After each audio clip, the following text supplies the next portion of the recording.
Bismillahirrahmanirrahim. Assalamualaikum warahmatullahi wabarakatuh. Mohon izin memperkenalkan diri. Saya Nanang Rianto dengan nomor induk mahasiswa 501122535. Jurusan Magister Pendidikan Dasar dari UT Daerah Batam.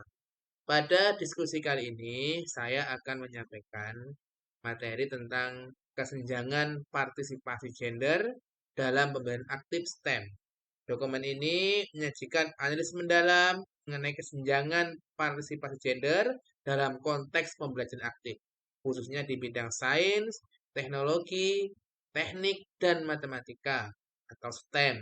Kami akan meninjau berbagai strategi pembelajaran aktif, meskipun efektif secara umum, mungkin gagal menciptakan ruang partisipasi yang setara antara semua laki-laki dan perempuan, serta mengeksplorasi faktor-faktor yang mendasarinya. Kesenjangan partisipasi gender dalam pembelajaran aktif STEM, studi berdasarkan analisis partisipasi, self-efficacy, dan kinerja siswa. Meskipun pembelajaran aktif telah terbukti meningkatkan hasil belajar, penting untuk memastikan bahwa manfaatnya dirasakan secara merata oleh semua gender.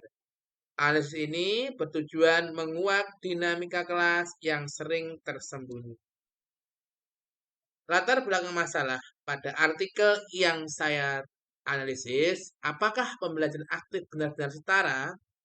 Pembelajaran aktif yang meliputi diskusi kelompok, inquiry, dan pemecahan masalah kolaboratif secara luas diakui sebagai metode superior untuk meningkatkan interaksi kognitif.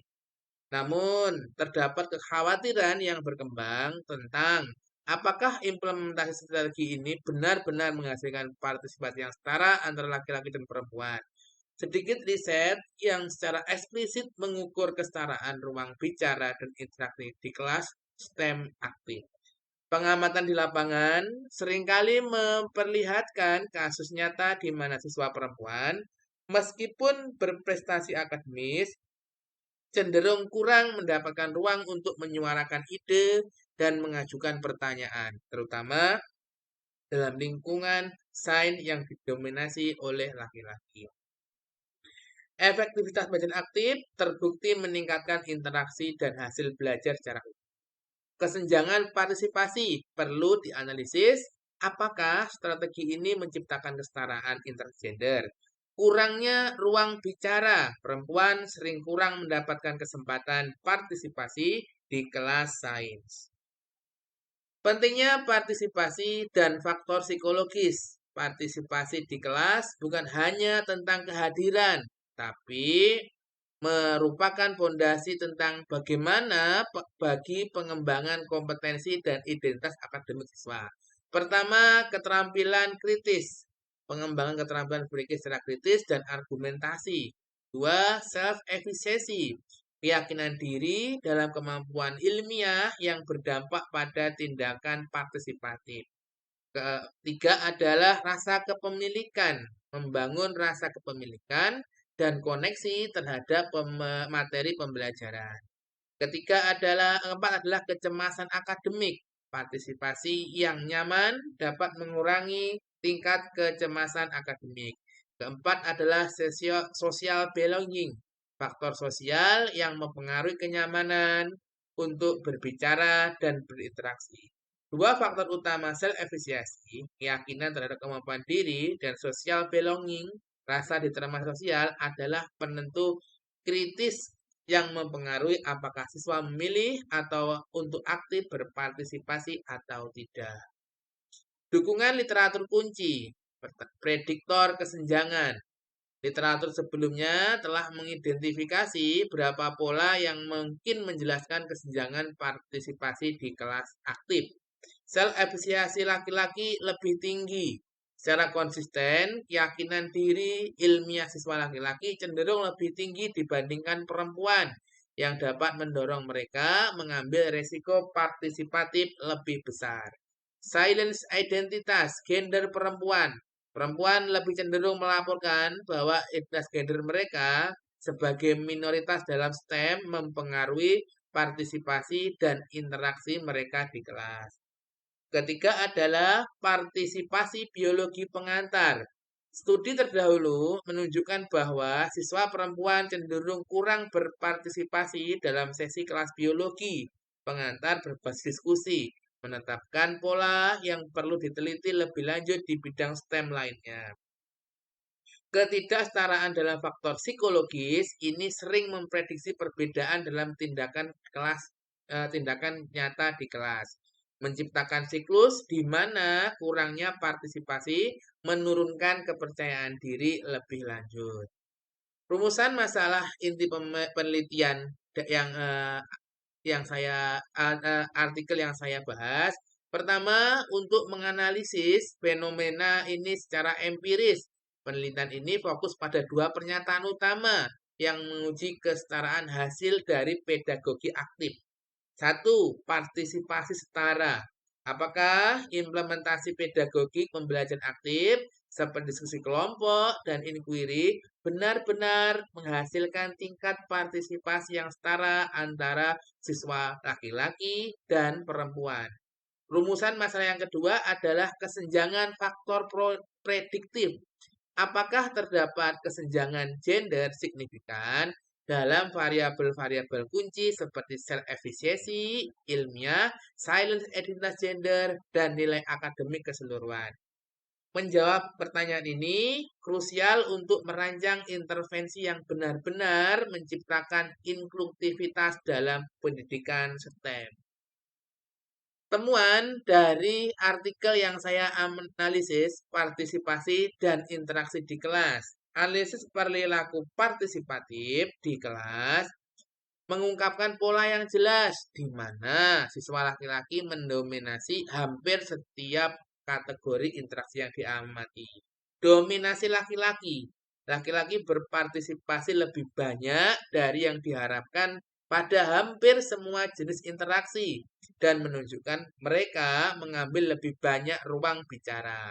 Gap interaksi sukarela. Kesenjangan partisipasi paling besar terlihat pada interaksi sukarela setelah diskusi kelompok di mana laki-laki jauh lebih sering menyuarakan pendapatnya. Yang ketiga adalah kategori interaksi. Pada tahun 2017, dominasi laki-laki terlihat pada pertanyaan spontan, panggilan acak oleh instruktur, kerja kelompok, dan partisipasi individu.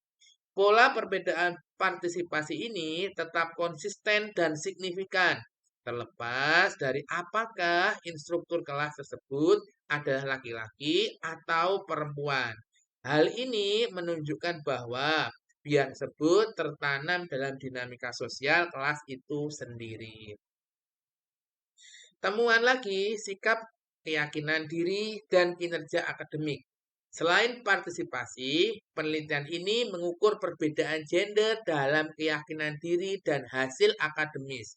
Variabel perempuan dan laki-laki. Silent identitas gender, perempuan lebih tinggi daripada laki-laki. Self-efficacy ilmiah, perempuan lebih rendah, laki-laki lebih tinggi, terutama pada tahun 2017. Nilai ujian, laki-laki perempuan lebih rendah dan laki-laki lebih tinggi. Nilai non-tugas, non-ujian atau tugas atau proyek. Tidak ada perbedaan antara siswa laki-laki dengan siswa perempuan. Data menunjukkan korelasi yang jelas. Siswa laki-laki memiliki tingkat kepercayaan diri yang lebih tinggi dalam kemampuan ilmiah mereka yang berkorelasi dengan dominasi partisipasi dan pada akhirnya nilai ujian lebih baik. Namun, ketika kinerja dievaluasi melalui nilai non-ujian seperti proyek, tugas tertulis, kesenjangan tersebut menghilang. Artinya, tidak ada perbedaan antara siswa laki-laki dan siswa perempuan. Interpretasi temuan bias yang tak terhindarkan. Temuan ini secara tegas menyimpulkan bahwa pengenalan pembelajaran aktif saja tidak secara otomatis mengarah pada kesetaraan partisipasi. Meskipun tujuannya adalah inklusif, dinamika sosial dan psikologis yang ada di kelas telah membiaskan interaksi. Dominasi yang ditunjukkan oleh laki-laki dalam interaksi lisan dan sukarela berpotensi mempengaruhi rasa percaya diri dan sense of belonging siswa perempuan. Ketika siswa perempuan kurang mendapat kesempatan untuk menyuarakan pikiran, mereka mungkin merasa kurang diakui dan kemampuannya dipertanyakan. Kelas pembelajaran aktif tanpa intervensi yang disengaja cenderung mereplikasi dan bahkan memperkuat pola interaksi bias gender yang sudah ada di dalamnya. Nah, ini implikasi dan rekomendasi bagi pengajar STEM. Untuk mengatasi kesenjangan partisipasi ini, instruktur perlu beralih dari pedagogi aktif netral gender menjadi strategi pengajaran yang secara proaktif, inklusif, dan sadar gender. Pertama, rotasi giliran bicara. Terapkan sistem di mana giliran berbicara dirotasi atau dipanggil secara terstruktur. Misalnya, menggunakan kartu indeks atau aplikasi acak untuk memastikan semua didengar. Kedua, pemetaan waktu bicara.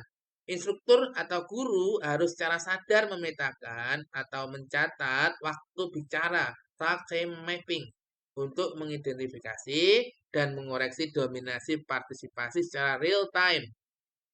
Ketiga adalah panggilan acak yang adil. Gunakan teknik panggilan acak atau random call yang adil. Tetapi pastikan pertanyaan yang diajukan terstruktur dan mendukung, bukan mengintimidasi untuk siswa yang kurang percaya diri.